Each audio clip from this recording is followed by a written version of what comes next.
mountain you won't climb up, coming after me. No wall you won't kick down, lie you won't tear down, coming after me. There's no shadow you won't light up, mountain you won't climb up, coming after me. There's no wall you won't kick down, lie you won't tear down, coming after me. Listen, Jesus has removed all the barriers, you know? There was a time we couldn't come to God. That's when sin separates us from God. But Jesus paid for all sin. That's how powerful the sacrifice of Jesus is on the cross for us. So when we receive Him, we receive what He's done for us. It's an exchange. We give Him the old yuck, right? And we take what it is that He's provided for us, which is righteousness. Amen? Romans says we have a righteousness with God from God. That is the gospel. We couldn't, so He did. And we could never deserve, we could never earn what it is that He did. But He deserves it, He earned it, and He gave it to us freely. By grace, amen? We receive it in faith. We receive it by believing on the one that God sent, His only Son, amen? So what is it that we're still trying to handle on our own? Because I do that frequently, you know what I mean? I'm trying to take care of it somehow. And if you're like me and you're doing that, how's it going for you? You know what I mean? Not good, right? That's never what He wanted us to do. He wanted us to be like little kids and bring it to Him.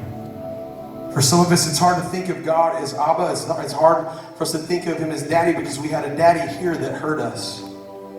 That space where He hurt you, that space where your earthly dad hurt you or abandoned you or whatever it was that happened, that's still there, just invite God to just come into that place.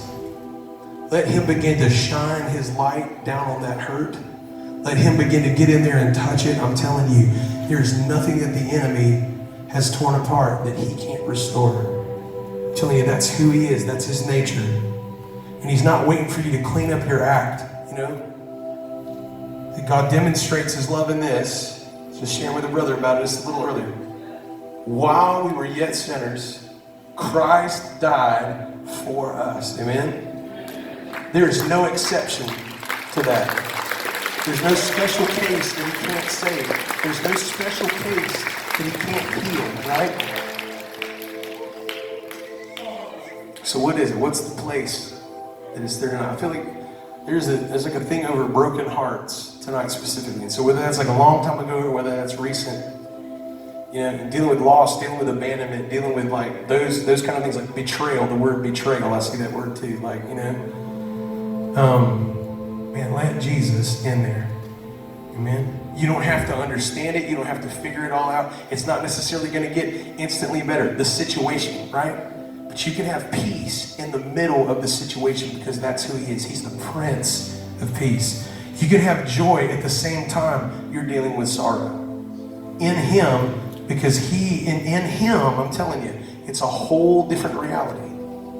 There's so much of our focus that determines what reality we walk in. When we focus on Jesus and seek first His kingdom and His righteousness, all these things are added to us, amen? Not on our terms, you know? We don't get a whole lot of say over it, right? On His terms. But it's peace that passes understanding. Amen? Jesus, thank You for these people, God. Thank You. Or You just pour out Your love on them, God. Father, You just be a magnet to the hearts of people. Tonight, would you, if that's you tonight, you're dealing with a broken heart, you're dealing with a wounded heart, would you be vulnerable enough to just kind of raise your hand? We're not going to call you out. Yeah, man, yeah. You see where the hands are? Man, just somebody around them who believes in the Lord and really believes He can heal. Man, just put a hand on them, you know? Let's just stand together and just be the body of Jesus. And I want to do this by singing a song over you tonight. It's the last song I got to show my dad before he went home.